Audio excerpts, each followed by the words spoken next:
Muy buenos días, muchachos. Me da gusto saludarlos. Y pues vamos a comenzar con nuestra clase de método fenomenológico. Estamos hablando de lo que es la intersubjetividad trascendental. Y para eso ya vimos lo que es la subjetividad trascendental.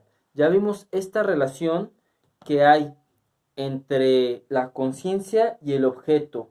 Una relación que nos dan como fruto la, el mundo eidético.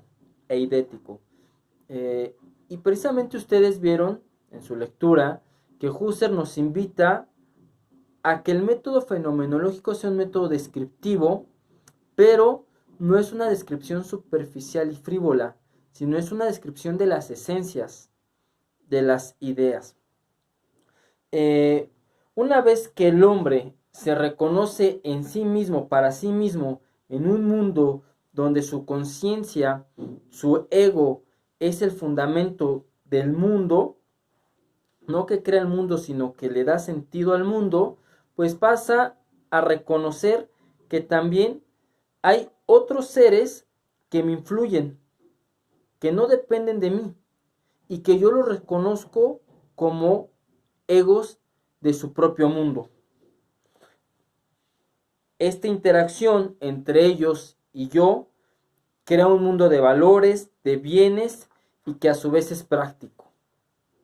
Por eso las personas integran conmigo al único mundo que está ahí para mí y en el que yo tengo constantemente que hacer.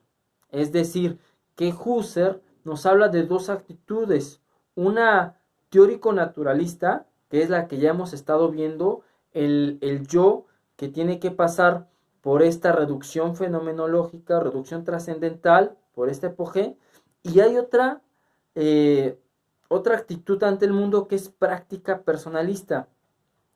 Y es aquí cuando el ego trascendental, el yo trascendental, se descubre en cuanto relacionado con otros.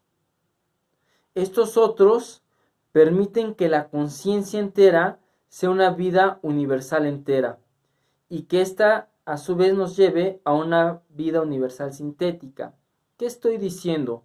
Pues que yo soy, soy un ego trascendental con mis vivencias concretas, pero no soy el único que tiene vivencias. Cada uno de ustedes tiene sus propias vivencias. Tal es el caso que ahorita en estos momentos asincrónicamente estamos interactuando. Ustedes me escuchan, pero cuando yo pare el audio, ustedes no saben qué estoy haciendo en este momento en que ustedes están escuchando el audio y yo ya no estoy hablando. Así, yo mismo no sé qué están haciendo en este momento en que yo estoy hablando y ustedes no, no están en vivo detrás de la cámara. Es decir, somos un mundo, cada uno de nosotros, de vivencias concretas, pero que al final de cuentas somos una totalidad, una síntesis, un universo de vivencias que se sintetizan, es decir, que están en unión. No vivimos en planetas diferentes. No. Tenemos perspectivas diferentes. Hay posibilidades infinitas diferentes. Que es lo que Husserl describe en esos parágrafos del 31 al 45 que ya leyeron. Entonces, ojo, el yo y la existencia del yo me hacen ver que hay un mundo circundante, que yo no me basto a mí mismo, que no soy solo yo, sino que hay más allá de mí y que mi labor es hacer una descripción eidética, ya lo que ya les decía.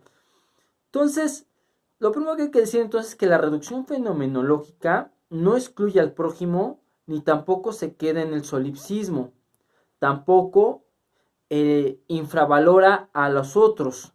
¿Por qué? Porque el otro es un semejante a mí, dice Husserl. De manera análoga, lo percibe como un yo, pero no es yo. es como un yo, es extraño en su conducta y sus acciones no dependen de mí, pero es una conciencia que a su vez es consecuente y cambiante, como mi conciencia. Por lo tanto, concibo el yo del otro en una unidad monádica de vivencias. Lo que les decía, cada uno es una vivencia, pero al relacionarnos, hacemos compatibles como piezas de puzzle, de rompecabezas, hacemos compatible la realidad. Bien, entonces, ¿qué es lo que tenemos que decir? Que la otra persona es un espíritu que se vuelve ser para mí, pero desde lo prácticamente vivido. Entonces el otro es algo irreductible, es un cosujeto. Esto quiere decir que es un sujeto de un mundo que es solo para él, de la misma manera que mi mundo es solo para mí. Ambos mundos son idénticos. Él y yo vivimos en el mismo mundo. Hay un correlato trascendental de la experiencia. Es lo que quiero decir. Un correlato. Es decir, que a pesar de que yo esté viendo una parte del libro que ustedes no ven y a su vez ustedes ven algo que yo no veo, es decir, en mi caso, el libro tiene un dibujo y en su caso no. Bueno, pues a pesar de que mi conciencia está registrando una característica del objeto y su conciencia está registrando otra característica, al interactuar nosotros hacemos compatibles las diferencias. Ante esta nueva actitud, o sea, la práctica personalista, el otro se manifiesta como otra conciencia o subjetividad. No puedo dudar de su existencia, puesto que el otro influye en mí tanto como yo influyo sobre él. Cada uno motiva su influencia sobre el otro, presentándose al otro como persona. En esta actitud práctica, toda existencia debe tomarse en sentido absoluto, donde no hay subjetividad aislada, sino intersubjetividad trascendental. Y les leo una cita. Dice, la subjetividad trascendental no tiene sentido sino como intersubjetividad trascendental. A su vez, es interrelación entre sujetos constituidos, pero también constituyentes. Y eso es importante. Somos sujetos constituidos, pero también constituyentes. Es decir, que constituimos la personalidad del otro. Lo dicho hasta aquí es demostrable porque la autoexperiencia incluye la experiencia de los otros, dado que desde un principio el ego no es autosuficiente, sino que necesita de los demás sujetos. Es decir, antes de que yo haga cualquier reducción fenomenológica o reducción trascendental, antes de que yo haga cualquier reducción para llegar a un ego trascendental, yo necesité de los demás. De alguien que me diera de comer, de alguien que me ayudara con el transporte, etc. A partir de lo dicho, es necesario darnos cuenta de la importancia que tiene la intersubjetividad. Bien, vamos a ver en la importancia de la intersubjetividad en la sociedad y cómo es que se da esa relación. La intersubjetividad es el fundamento de toda sociedad y hay que retrotraerse a ella para comprender con plenitud el mundo social, dado que éste se compone de individuos y de las relaciones entabladas entre ellos. Entonces, el problema de la intersubjetividad en Husserl se da a partir del yo que capta al otro como un yo distinto del yo, que es constituyente y constitutivo, como yo. Además, posee un carácter absoluto en su conciencia, de tal manera que puedo pensarme como el otro, pero nunca puedo coincidir plenamente con él. Cada mundo tiene sus propias vivencias y aunque yo pueda ser empático, simpático, nunca voy a poder pensar exactamente igual que el otro. Jamás, jamás, jamás. Por eso, pues los trabajos nunca pueden ser iguales cuando ustedes entregan un trabajo. Sino simplemente, o sea, no puedo coincidir con él. Es decir, no hay analogía con la experiencia del otro, sino simplemente a percepción de su vida psíquica.